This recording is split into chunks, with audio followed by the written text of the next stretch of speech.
உங்களை அன்புடன் வரவேற்பது உங்கள் டிஎஸ்எஸ் ஸ்டுடியோஸ். ஃப்ரெண்ட்ஸ் எல்லாம் சூப்பராக இருப்பீங்கன்னு நினைக்கிறேன். இன்றைக்கி நம்ம பழைய காலத்தில் ஒரு பிரபலமான நிஜமான ஹீரோவை பற்றி பார்க்க போகிறோம். வாரம் வெள்ளிக்கிழமை வருதோ இல்லையோ அவருடைய படம் ரிலீஸ் ஆகிடும்.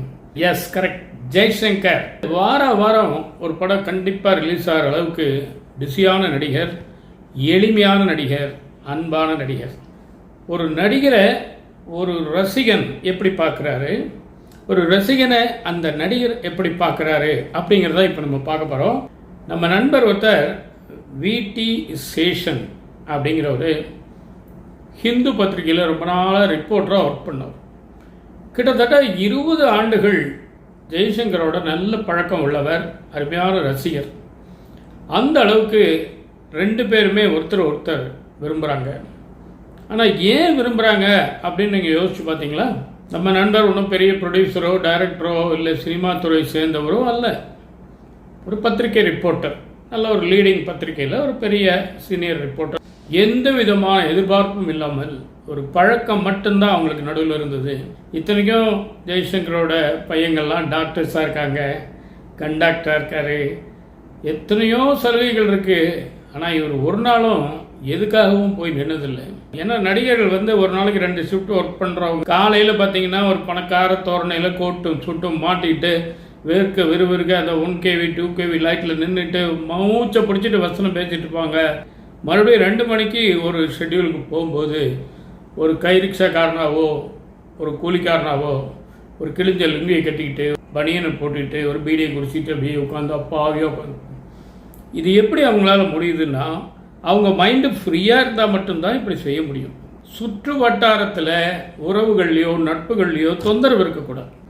எந்த விதமான பிரச்சனையும் இல்லாமல் அவர் வாட்டுக்கு போக வர நடிக்க இருந்தார். மெட்ராஸில் காலேஜ் ரோடு அப்படின்னு ஒன்று இருந்தது, அதில் தான் அவருடைய வீடு. அதைத்தான் இப்போ என்ன பண்ணியிருக்காங்க, ஜெய்சங்கர் சாலைன்னு மாற்றிருக்காங்க. இதை விட பெரிய கௌரவம் ஒரு நடிகருக்கு கிடைக்க முடியாது. சரிங்க, நம்ம நண்பர் விடி சேஷன் விஷயத்துக்கு வருவோம். அவருக்கு அதிகபட்சமாக ஜெய்சங்கர் என்ன உதவி செஞ்சிருப்பார் நீங்கள் நினைக்கிறீங்க? காசா பணமா? ஒன்றும் கிடையாது. ஒரு நாள் என்ன பண்ணியிருக்காரு, நம்ம சேஷன் அவர்கள் மேடை பக்கத்தில் ஒரு வீடை கட்டி கிரகப்பிரவேசம் வச்சுருக்காரு. நம்ம நண்பர் தானே, நமக்கு வேண்டியவர் தானே அப்படிங்கிற முறையில் இவரை அழைச்சிருக்கார். கண்டிப்பாக வரங்க அப்படின்னு சொல்லிட்டார். அவர் சொன்னால் செய்வார், செய்யறதான் சொல்லுவார்னு வைங்களேன்.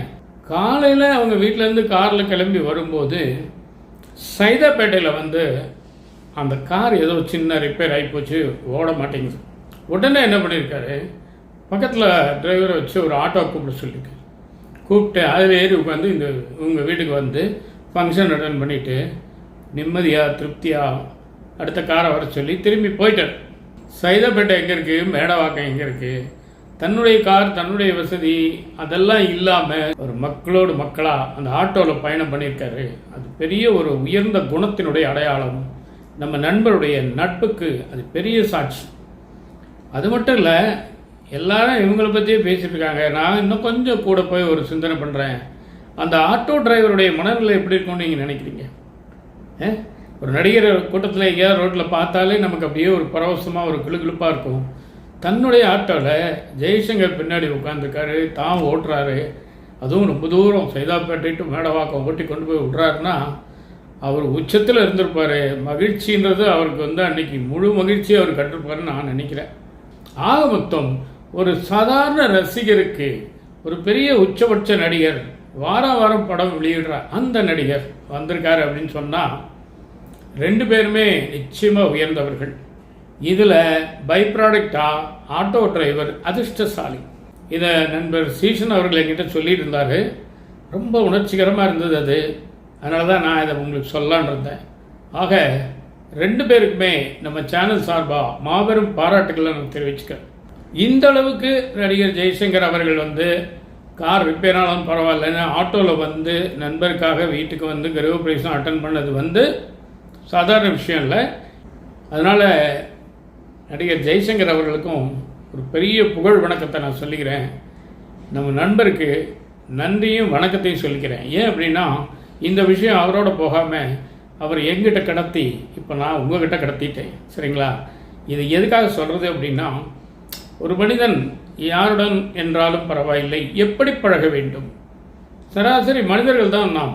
என்ன விஐபியாக இருந்தாலும் இல்லாமல் இருந்தாலும் பேசிக்காக மனிதர்கள். அப்போ அந்த மனிதநேயத்தோடு பழகின அந்த விஷயத்தை இந்த காலத்தில் எனக்கு என்ன உனக்கு என்னன்னு அசால்ட்டாக இருக்க இந்த காலத்தில் சொல்லணுமா வேண்டாம்? அதான் சொல்லியிருக்கேன். இதாங்க எனக்கு விஷயம். நிச்சயமாக இந்த விஷயம் உங்களுக்கு பிடிச்சிருக்கும்னு நம்புகிறேன். உங்கள் மேலான கருத்துக்களை எதிர்பார்க்குறேன். மீண்டும் அடுத்த எபிசோடு சந்திப்போமா? அதுவரை உங்களிடம் வந்து விடைபெறுவது உங்கள் அன்பன் டி. சண்முக சுந்தரம், போத்தனூர், கோயம்புத்தூர். நன்றி, வணக்கம்.